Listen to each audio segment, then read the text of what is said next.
পরবর্তী বাংলাদেশের গণতান্ত্রিক উত্তরণের আমাদের করণীয়।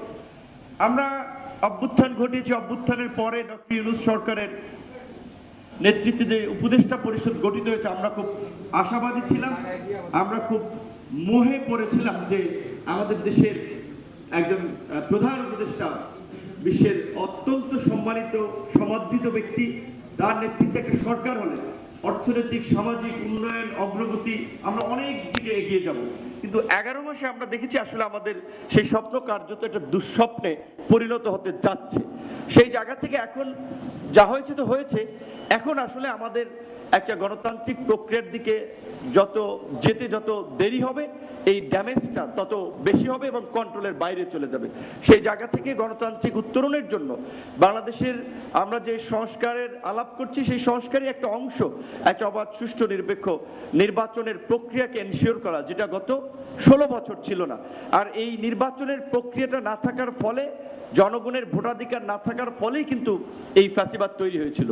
তাই আমরা নির্বাচনের দিকে যত আগে যেতে পারবো এবং পরিবেশটা তৈরি করতে পারবো, সেটাই হচ্ছে আমাদের সংস্কার তথা গণতান্ত্রিক উত্তরণের ক্ষেত্রে একটা বড় ধরনের ইতিবাচক ভূমিকা রাখবে।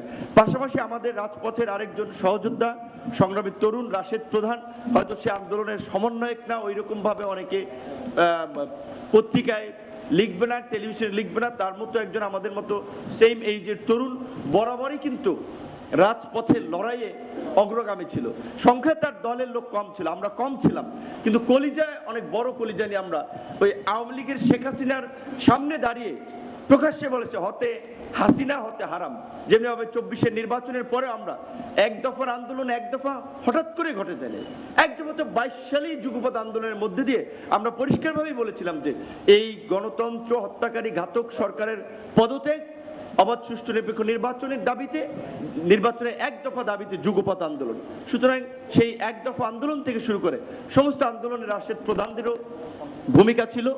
তো তারা নিবন্ধন ফিরে পেয়েছে, আমরা অভিনন্দন জানাই। আগামীর বাংলাদেশ আমরা একসাথে গড়ে তুলব, সেই প্রত্যাশা রইল। ধন্যবাদ।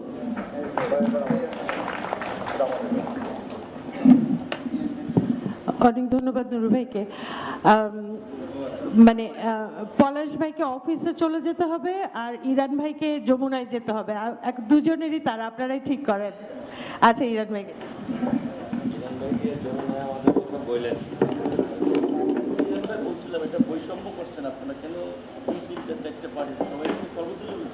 আমজনতার দল আয়োজিত আজকের এই রাজনৈতিক সংলাপের সম্মানিত সভাপতি, আমজনতার সভাপতি